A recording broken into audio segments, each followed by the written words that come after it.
c'est quoi? L'éco, c'est quoi? L'éco, c'est quoi? Avant la crise, les Français entretenaient déjà une relative méfiance vis-à-vis de leur banque. Pourquoi on me fait payer chaque fois que je demande quelque chose? Pourquoi on me regarde de haut quand je viens demander un crédit? Pourquoi on me relance tout de suite dès que j'ai un découvert? Pourquoi on me propose tout un tas de produits financiers auxquels je ne comprends strictement rien? Bref, est-ce que la banque ne gagne pas plein d'argent sur mon dos? Mais depuis la crise, cette relative défiance et méfiance s'est carrément transformée en inquiétude, les banques étant considérées comme les principales responsables de la catastrophe financière. Alors, est-ce que les banques méritent vraiment autant de critiques? Est-ce qu'elles sont les vrais responsables de la crise? Est-ce qu'effectivement, elles nous en donnent moins pour notre argent qu'il y a quelques années? Voilà les questions que vous vous posez et les questions que vous nous posez maintenant avec les réponses de Nathalie Janson, une économiste spécialiste des banques.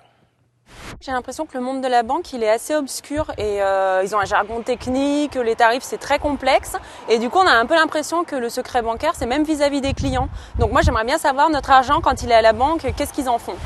Je me demandais si les banques elles pouvaient pas nous expliquer un peu mieux ce qu'elles font, être un peu plus transparentes dans leurs actes et leurs pratiques. Qu'est-ce qu'elles font avec notre argent? Le propre de la banque, en fait, c'est d'avoir une certaine opacité de ses activités, parce que justement, elles font des prêts à des particuliers et des entreprises qui ne peuvent pas avoir accès à d'autres moyens de financement. C'est-à-dire qu'on ne peut pas aller sur le marché financier en tant que particulier pour lever des fonds. Et comme on y fait des dépôts auprès de cette banque, on a l'impression qu'on devrait avoir un droit de regard sur leur utilisation. Mais forcément, c'est difficile d'avoir des informations claires et de comprendre quelque chose quand on est un extérieur en fait, à cette activité. Donc en fait, c'est pas voulu, c'est l'essence même de leur activité. On a entendu dans les médias que les banques américaines avaient eu des grosses difficultés. Oui, mais en France, est-ce qu'on a un moyen d'éviter ces excès? Moi, je voudrais savoir si les banques françaises sont exposées aux mêmes risques. Puis, est-ce qu'elles vont subir le même sort que les banques américaines? Non, les banques françaises sont effectivement différentes des banques américaines pour plusieurs raisons, parce que déjà, elles sont plus conservatrices vu le passé un peu administratif qu'elles ont. Elles sont également plus réglementées, parce que notamment au niveau de l'endettement, on n'a pas un endettement des ménages aussi fort qu'aux États-Unis pour la simple et bonne raison qu'on a des règles d'endettement qui sont quand même relativement bien suivies.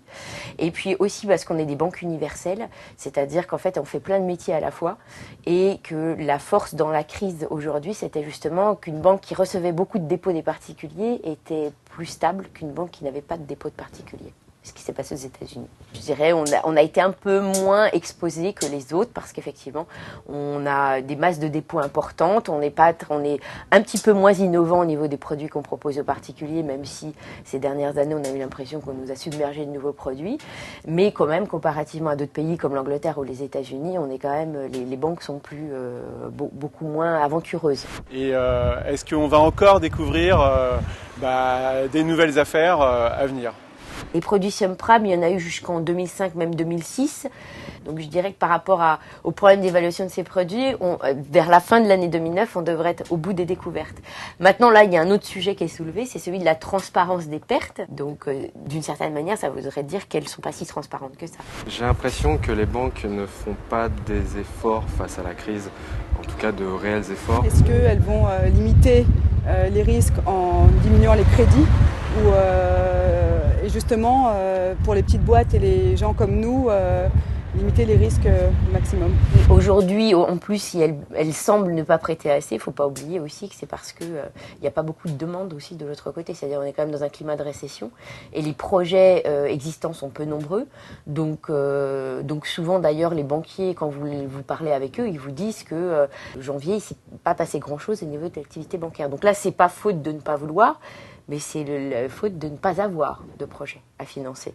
Donc, bien évidemment, lorsqu'elles analysent des projets, elles essayent de faire en sorte que les projets soient les moins risqués possibles, puisque, effectivement, leur objectif aujourd'hui, c'est de limiter un peu leur exposition au risque. Les banques ont reçu énormément d'aides de l'État il n'y a pas si longtemps. Je voulais savoir à quoi ça allait leur servir et si, pour nous particuliers, ça allait nous apporter quelque chose. Donc en fait, ce qu'a fait l'État, c'est tout simplement de mettre une garantie. C'est-à-dire qu'à la place des banques, ils vont aller lever des fonds en leur nom. en apportant leur garantie, ce qui permet en fait aux banques de continuer leur activité. Donc je dirais que on peut pas vraiment dire que ça va augmenter les crédits que les banques vont accorder, c'est simplement que les banques, au lieu de se retrouver dans des situations où elles allaient encore plus restreindre leur activité, eh bien elles ne font que là continuer. Et je me demande s'il ne faut pas arriver à un système un peu plus rigide, avec plus de contrôle. Je me demandais quel genre de nouvelles règles d'encadrement on pourrait inventer pour éviter qu'une nouvelle crise se reproduise. Et quand on pense à plus de contrôle, on se rappelle toute la période d'encadrement du crédit où en fait c'était la Banque centrale décidait des quotas de crédit à allouer à tel ou tel secteur selon les politiques industrielles voulues. On est quand même très éloigné de ce modèle-là aujourd'hui, d'autant plus qu'on est au sein de l'Europe. Et à ce moment-là, l'autre alternative, ce serait de les nationaliser. Puisque là, c'est le seul moyen pour l'État effectivement d'avoir un rôle de contrôle dans l'allocation des crédits. Enfin, on sait aussi pourquoi on a privatisé. Donc, c'est parce qu'on pense aussi que l'État n'a pas vraiment de compétences particulières dans le domaine de la banque. On peut dire que l'effet bénéfique de la crise, c'est qu'a priori, vous devriez pouvoir négocier favorablement avec votre banquier. Puisqu'en fait, il va vouloir effectivement que vous gardiez des dépôts liquides auprès de lui, plutôt que de les investir. L'écho, c'est quoi? L'écho, c'est quoi? C'est quoi l'écho?